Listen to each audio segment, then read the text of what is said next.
Según Suetonio, el emperador Augusto quedó tan devastado por la noticia de Teutoburgo que durante meses vagó por su palacio golpeándose la cabeza contra las puertas y gritando una y otra vez el nombre de su general caído. Este dolor profundo de un solo hombre se convirtió en el catalizador del conflicto que definiría la frontera norte del imperio durante años. La angustia personal del emperador se transformaría en la furia organizada de un imperio sediento de venganza. La historia de esa venganza, sin embargo, no comenzó en los salones de mármol del Palatino, sino en el barro y la sangre de la frontera del Rin, donde el eco de la masacre aún resonaba en los oídos de los vivos. Allí, entre los puestos de guardia y las fortificaciones a medio construir, los soldados romanos miraban hacia el este, hacia los bosques oscuros de Germania, y esperaban. No sabían qué forma tomaría la furia de su emperador, pero sabían, con la certeza de los hombres que viven al filo de la espada, que la sangre llamaría a más sangre. El aire en la guarnición de Castra Vetera era espeso, cargado con el olor a lluvia, a miedo rancio y al humo de las fogatas que ardían día y noche. El centurión Cayo Voluceno se ajustó el cinto de su gladio, un gesto automático que había realizado miles de veces, pero que ahora se sentía extrañamente pesado. Llevaba días observando el bosque al otro lado del Rin. Antes era solo un paisaje, una masa verde y silenciosa que marcaba el límite del mundo civilizado. Ahora era una tumba. Una tumba que se había tragado a 3 legiones, a 27 cortes, a casi 30.000 hombres, incluyendo camaradas con los que había compartido vino y pan apenas unos meses antes. La noticia oficial aún no había llegado de Roma, pero no era necesaria. La verdad había llegado a ellos en pedazos, en forma de hombres rotos que emergían del bosque como fantasmas. Eran pocos, cubiertos de heridas infectadas y con la mirada vacía de los que han visto el infierno. Traían consigo relatos fragmentados y terribles, susurros de una traición orquestada por un príncipe germano al que Roma había llamado amigo Arminio. Hablaban de una marcha interminable bajo una lluvia torrencial, de un sendero estrecho convertido en una trampa mortal, de un enemigo que surgía de todas partes y de ninguna, de águilas perdidas y de un general, Publio Quintilio Varo, que prefirió caer sobre su propia espada antes que enfrentar la deshonra de la captura. Para los que estaban de servicio en la frontera, tuvo que ser traumático ver cómo los soldados restantes aparecían derrotados a través del bosque. Cada nuevo superviviente era un recordatorio de los miles que no volverían. Cayo había escuchado las historias, había visto los cuerpos mutilados de algunos que lograron llegar a la orilla del río antes de expirar. Y mientras el alcance total de la derrota comenzaba a tomar forma en su mente, vio cómo los jinetes más rápidos eran despachados con urgencia, galopando hacia el sur, hacia Roma. Llevaban un mensaje que tardaría semanas en llegar, un mensaje que pondría de rodillas a un imperio. Pero no muy lejos de ellos, sin que lo supieran, viajaba otro mensaje, uno mucho más siniestro y directo. La cabeza cortada del mismísimo Varo, cuidadosamente preservada en sal, enviada por las tribus germánicas como un regalo para el rey de los marcomanos, Marbod, y que eventualmente encontraría su camino hacia Roma. El viaje del mensajero, un auxiliar galo llamado Tétrico, fue una carrera desesperada contra el tiempo y la desesperación. Cada batir de los cascos de su caballo sobre la vía Apia parecía martillar la noticia en su cráneo. Las legiones han caído. Varo ha muerto. Germania está perdida. No se permitía descansar más que lo necesario, cambiando de montura en las postas imperiales y devorando pan duro mientras galopaba. Sabía que la estabilidad del mundo descansaba sobre la velocidad de su caballo. Mientras tanto, en Roma, la vida continuaba en una feliz ignorancia. Los senadores debatían sobre impuestos al grano y los comerciantes regateaban en el foro. Pero bajo la superficie, una corriente de ansiedad comenzaba a fluir. Los rumores, como siempre, habían viajado más rápido que los despachos oficiales. Se hablaba de problemas en el norte, de una campaña difícil. Nadie imaginaba la magnitud del desastre. Cuando Tétrico finalmente llegó a las puertas de Roma, era una sombra del hombre que había partido. Exhausto, cubierto de polvo y con los ojos enrojecidos por el viento y la falta de sueño, se abrió paso entre la multitud hasta el palacio imperial. Cuando la noticia fue entregada a Augusto, el silencio que cayó sobre la sala fue más profundo que cualquier grito. El emperador, un hombre de 71 años que había dedicado su vida a forjar un imperio de paz y estabilidad, leyó el pergamino con manos temblorosas. Su rostro, normalmente una máscara de calma estoica, se descompuso. La noticia se extendió como un veneno. Primero en susurros por los pasillos del palacio, luego a gritos por las calles de la ciudad. Como uno podría imaginar, esto causó el pánico en la capital y el miedo se apoderó de las calles. Caería ahora sobre Italia una vasta hueste bárbara. Verían los romanos a la propia Roma en llamas, como en los días oscuros de la invasión gala siglos atrás. El pánico era tangible. Las familias adineradas comenzaron a hacer planes para huir al sur. Los precios de los alimentos se dispararon. Las puertas de la ciudad, que durante generaciones habían sido más un símbolo que una necesidad, de repente parecían frágiles y vulnerables. Y entonces, para magnificar el horror, llegó el otro mensaje. La cabeza de Varo, interceptada por agentes romanos en su camino a los marcomanos, fue presentada al emperador. Ver el rostro de su general, un hombre con el que había cenado y discutido estrategia, ahora una máscara cerosa y sin vida, fue el golpe de gracia para Augusto. Fue en ese momento cuando el emperador, el divino Augusto, se rompió. Los guardias pretorianos escuchaban con horror como, en la privacidad de sus aposentos, el hombre más poderoso de la tierra se golpeaba la cabeza contra los fríos muros de mármol, su voz ahogada por el dolor mientras maldecía al hombre al que había confiado el destino de 3 legiones. Quintilio Varo, devuélveme mis legiones. Lo cierto es que los más sensatos, aquellos con una comprensión real de la logística militar y la geografía, no vieron mucha credibilidad a tal escenario de una invasión inminente de Italia. Germania estaba lejos, y el Rin, ahora fuertemente guarnecido por las legiones supervivientes bajo el mando del legado Lucio Nonio Asprenas, era una barrera formidable. Sin embargo, ciertamente había una amenaza real contra el imperio, una amenaza más insidiosa que una simple invasión. Cada vez que Roma sangraba, sus enemigos se envalentonaban.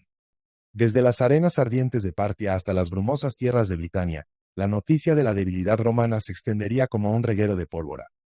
¿Quién sabe qué tribu lanzaría ahora incursiones a través de las fronteras? ¿O qué populacho, resentido por los impuestos y el yugo romano, se levantaría en rebelión? El recuerdo de la gran revuelta iliria estaba demasiado fresco en la mente de todos. Hacía solo unos años, cerca de 1 millón de hombres se habían alzado a las puertas de Italia, en Panonia y Dalmacia. Fue una rebelión que sacudió los cimientos del imperio y solo pudo ser aplastada con un despliegue militar sin precedentes, movilizando 15 legiones, casi la mitad de todo el ejército romano, bajo el mando del propio hijastro de Augusto Tiberio. Y ahora, justo cuando las cosas parecían tranquilas, justo cuando las brasas de esa revuelta se habían enfriado, llegaron las noticias de Teutoburgo. No es de extrañar que el típicamente estoico Augusto comenzara a romperse bajo la presión. Durante varios meses se negó a cortarse la barba o el cabello, un signo visible y constante de su luto y vergüenza ante el pueblo de Roma. Pero Augusto no había construido un imperio dejándose llevar por la desesperación. Era un hombre de acción, y tras el colapso inicial, la maquinaria de su mente estratégica comenzó a girar de nuevo. Era momento de tomar acción y de recomponerse. Y la primera orden del día del imperio era asumir una postura defensiva. Augusto instaló guardias por toda la ciudad de Roma para sofocar cualquier posible disturbio. Amplió los mandatos de los gobernadores provinciales para asegurar la estabilidad en las fronteras. Y comenzó a movilizar sus fuerzas, reclutando veteranos y hasta comprando esclavos para liberarlos y enrolarlos en el ejército, una medida desesperada que no se había visto en mucho tiempo. Roma se estaba preparando para la guerra, una guerra en múltiples frentes si era necesario. El mensaje al mundo era claro: estamos heridos, pero no muertos. Mientras tanto, en los bosques húmedos de Germania, Arminio estaba ocupado tramando su próximo movimiento con las tribus germánicas victoriosas. La euforia de la masacre aún corría por sus venas. Habían probado la sangre romana y les había gustado. Sabían que habían sorprendido a Roma por un breve momento, y si querían mantener esa ventaja, debían actuar con rapidez. El objetivo era claro: eliminar la presencia romana restante al este del Rin. Como una marea incontenible, atacaron los pequeños asentamientos, los puestos de avanzada y las fortalezas que aún quedaban. La mayoría cayeron rápidamente, sus defensores superados en número y desmoralizados. Solo hubo un fuerte romano que opuso una resistencia feroz: Aliso. Allí, el prefecto Lucio Sedicio y sus hombres, conscientes de que no habría piedad, lucharon con la ferocidad de los desesperados. Durante semanas, las fuerzas germánicas chocaron contra los muros de la fortaleza. Arminio, frustrado por las numerosas bajas sufridas en el intento, decidió cambiar de táctica y asediar el fuerte, con el fin de dejar morir a los romanos de inanición. Pero los romanos eran maestros de la supervivencia. Una noche, durante una tormenta violenta que ocultaba sus movimientos, los defensores lograron abrir una brecha en las líneas de asedio y huir hacia el Rin, dejando el último reducto imperial en Germania para ser saqueado y quemado. Con Germania Magna finalmente libre de la presencia militar romana, Arminio se sintió en la cima del mundo. Su siguiente paso lógico era llevar la guerra a la Galia. Pero cuando las tribus germánicas intentaron moverse a través del Rin, se encontraron bloqueados por las defensas romanas ahora reforzadas. Las legiones de Asprenas habían hecho bien su trabajo, vigilando los vados y patrullando la orilla oeste. No se intentó una invasión significativa, ya que quedó claro que Roma se estaba recomponiendo rápidamente. Era mejor retirarse, consolidar sus ganancias y aguardar a la guerra que inevitablemente se avecinaba. Desafortunadamente para los bárbaros, tal cambio de planes socavó su causa. Aunque en el periodo previo a Teutoburgo habían encontrado un propósito común en su odio a Roma, ahora que la amenaza inmediata parecía haber retrocedido, las viejas fracturas y enfrentamientos resurgieron.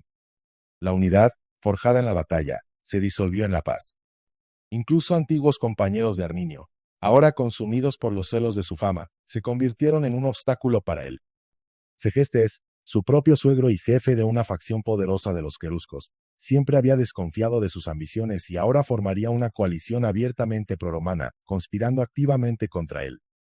Más al sur, Marbot, el poderoso rey de los marcomanos, a quien Arminio había enviado la cabeza de Varo como una invitación a la alianza, se negó a apoyar su causa, temiendo el poder de Roma y desconfiando de la creciente influencia de Arminio. La gran alianza germánica se desmoronaba antes de haber sido puesta a prueba de verdad.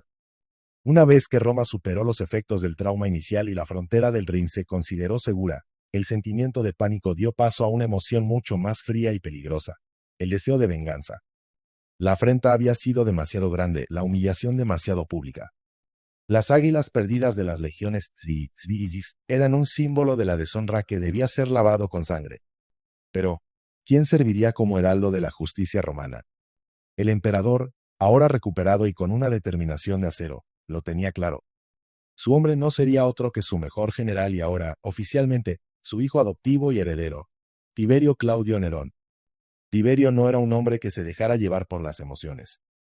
Era pragmático, metódico y poseía una mente militar brillante, forjada en décadas de campañas exitosas desde Panonia hasta el Danubio.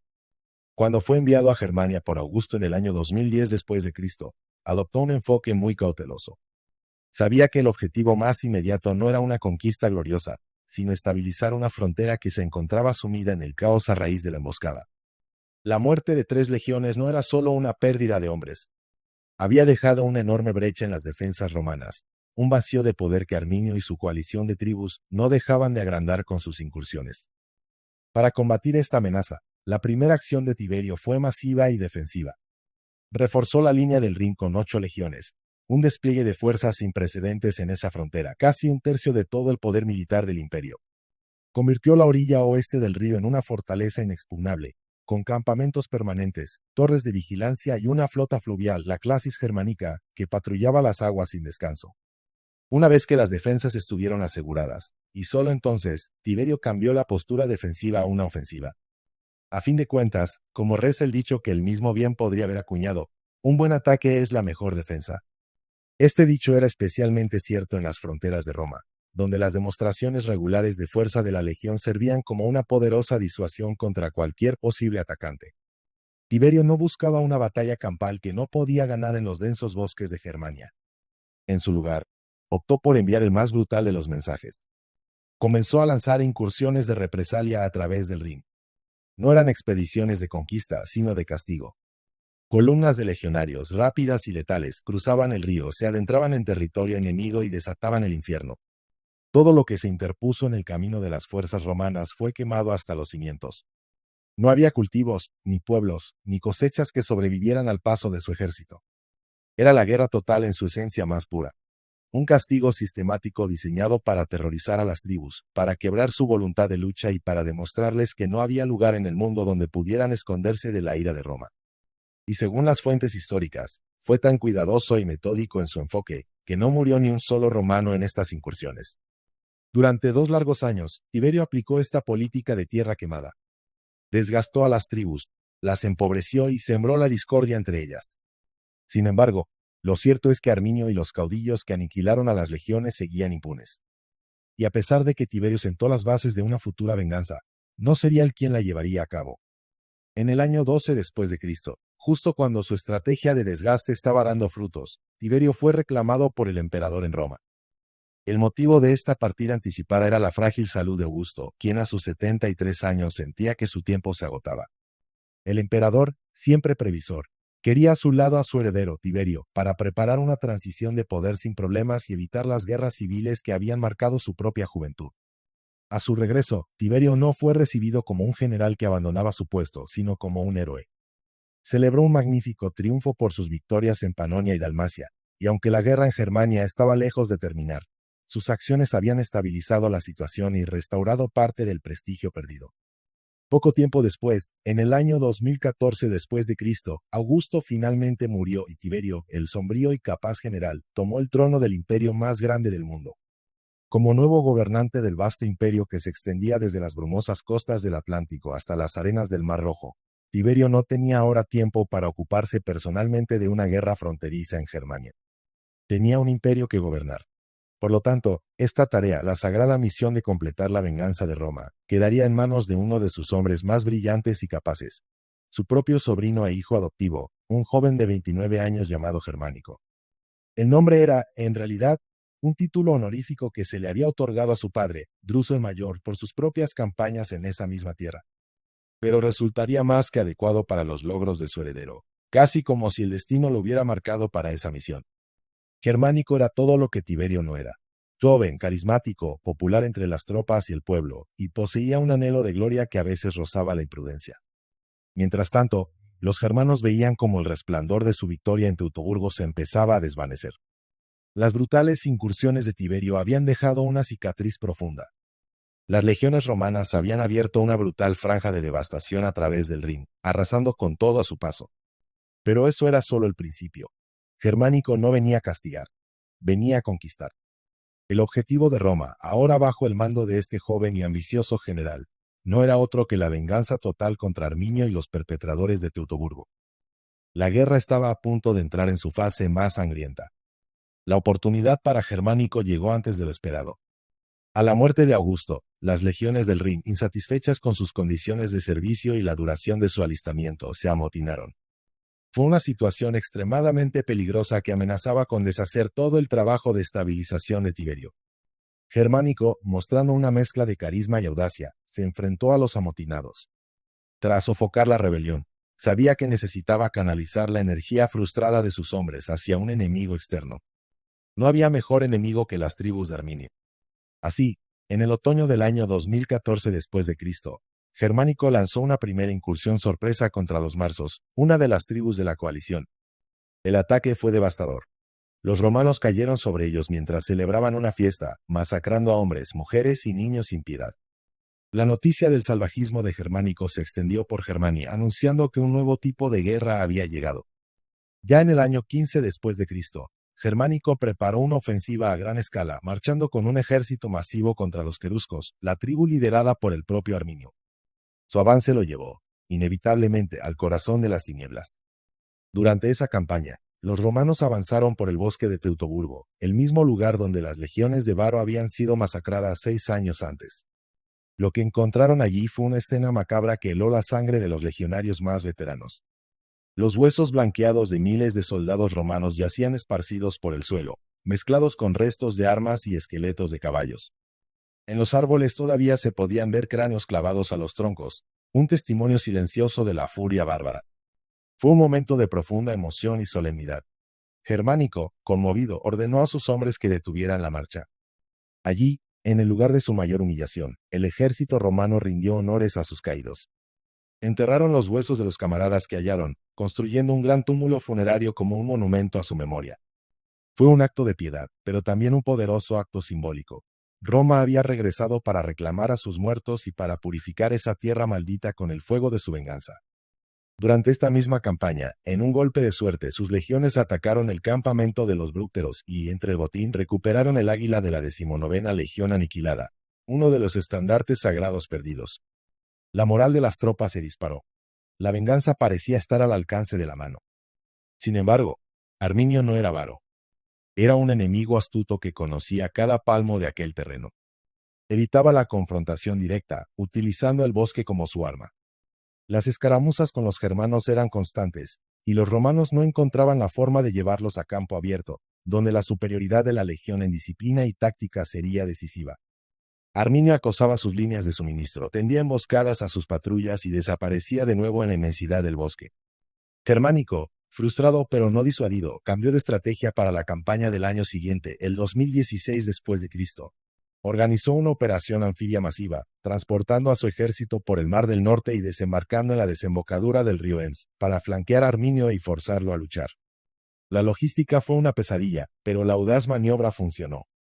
Finalmente, Germánico, con una combinación de táctica, presión incesante y mucha destreza, pudo acorralar a Arminio y obligarlo a luchar en una llanura cerca del río Weser. Este lugar pasaría a la historia con el nombre de Iristaviso.